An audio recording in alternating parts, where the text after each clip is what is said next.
Humans are creatures of habit with an insatiable need to see familiarity in other people's actions. Your predictability gives them a sense of control.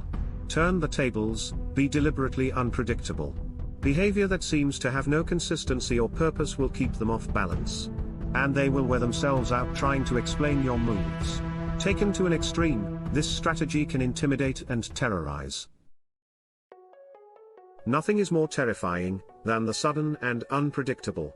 This is why we are so frightened by earthquakes and tornadoes. We do not know when or where they will strike. After one has occurred, we wait in terror for the next one. To a lesser degree, this is the effect that unpredictable human behavior has on us. Most people prefer the comforts of routine.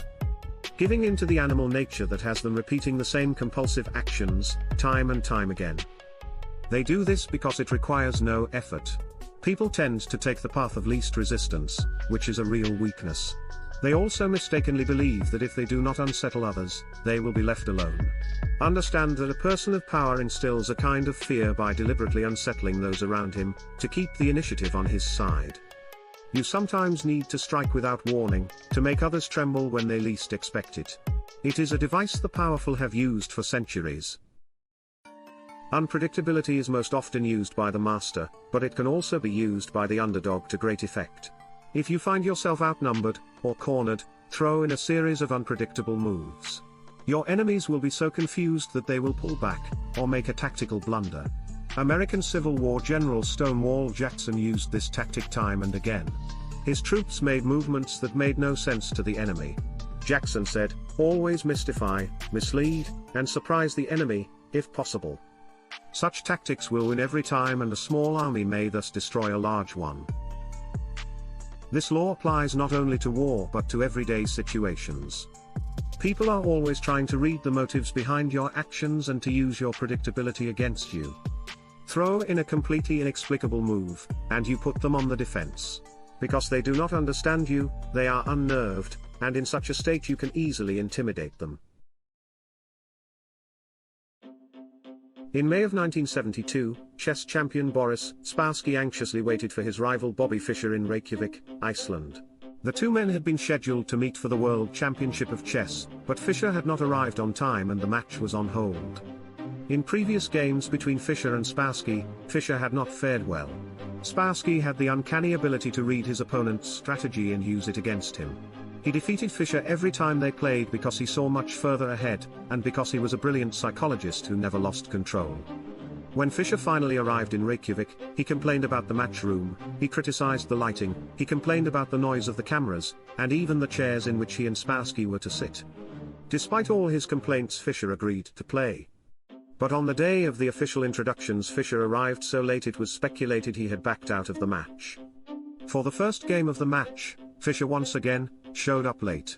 Fischer made a terrible move early on, perhaps the worst chess move of his career. Spassky had him on the ropes, and Fischer uncharacteristically seemed to give up.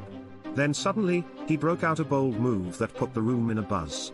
Spassky was shocked, but he recovered and managed to win the game. After his defeat in the first game, Fischer complained all the more loudly about the room, the cameras, and everything else. For the second game, Fischer was late again. This time he was so late the irritated organizers gave him a forfeit. Now he was down 2-0, a position from which no one had ever come back to win a chess championship.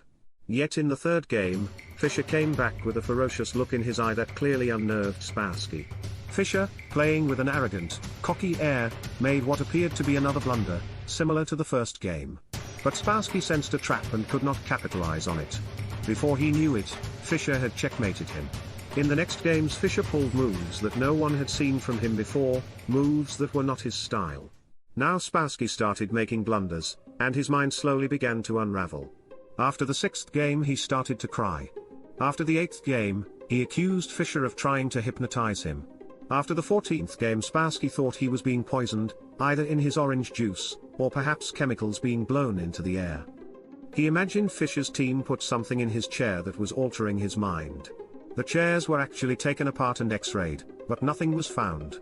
Spassky now began to complain of hallucinations. He tried to keep playing, but his mind was unraveling. He could not go on, and resigned. Although still relatively young, Spassky never recovered from this defeat. Fischer had finally understood one of the keys to Spassky's success: he played on your predictability, he defeated you at your own game.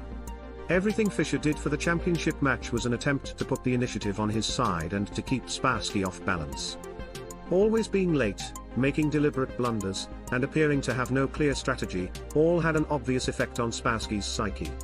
Fischer was doing everything he could to scramble his old patterns, even if it meant losing the first match and forfeiting the second. Spassky was known for his composure and level-headedness, but for the first time in his life he could not figure out his opponent. He slowly melted down, until finally, he was the one who seemed insane.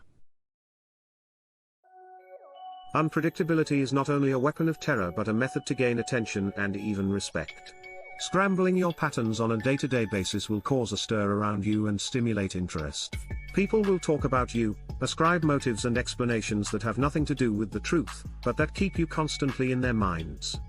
In the end, the more unpredictable you appear, the more respect you will garner. Only the hopelessly submissive act in a predictable manner. It's important to understand that unpredictability can work against you sometimes, especially if you are in a subordinate position. There are times when it is better to let people feel comfortable and settle around you than to disturb them. Too much unpredictability will be seen as a sign of indecisiveness, or even of some more serious mental problems. Patterns are powerful, and you can terrify people by disrupting them. But such power should only be used with common sense. Sometimes, predictability can work in your favor. By creating a pattern for people to be familiar and comfortable with, you can lull them to sleep. You can use this in several ways. First, it sets up a smokescreen, a comfortable front behind which you can carry on deceptive actions. Second, it allows you on rare occasions to do something completely against the pattern, that will surprise and unsettle your opponent completely. In 1974, Muhammad Ali and George Foreman were scheduled to fight for the World Heavyweight Boxing Championship. It was dubbed the Rumble in the Jungle. Everyone knew how the fight would go down. Big George Foreman was a slugger who would try to land a knockout blow. Ali was a slick boxer who would dance around the slugger and try to wear him out. Ali had fought this way his entire career, that was his pattern. Float like a butterfly, and sting like a bee. But in the press conference before the fight, Ali said he was going to change his style, and slug it out with Foreman. No one, least of all Foreman, believed this for a second. That plan would be suicide. Ali must be playing the comedian, as usual. To everyone's amazement, Ali did exactly what he said he would do. Instead of dancing around Foreman, Ali went right up to him and began slugging it out. He completely upset Foreman's strategy. At a loss, Foreman wore himself out, not by chasing Ali, but by throwing punches wildly and taking more and more counter punches. Finally, Ali landed a dramatic right cross that knocked Foreman out. Foreman walked into a trap he had been told to expect. The habit of assuming that a person's behavior will fit its previous patterns is so strong, that not even Ali's announcement of a strategy change was enough to upset it. This is the potential power of breaking a predictable pattern of behavior, to confound and unnerve your rival.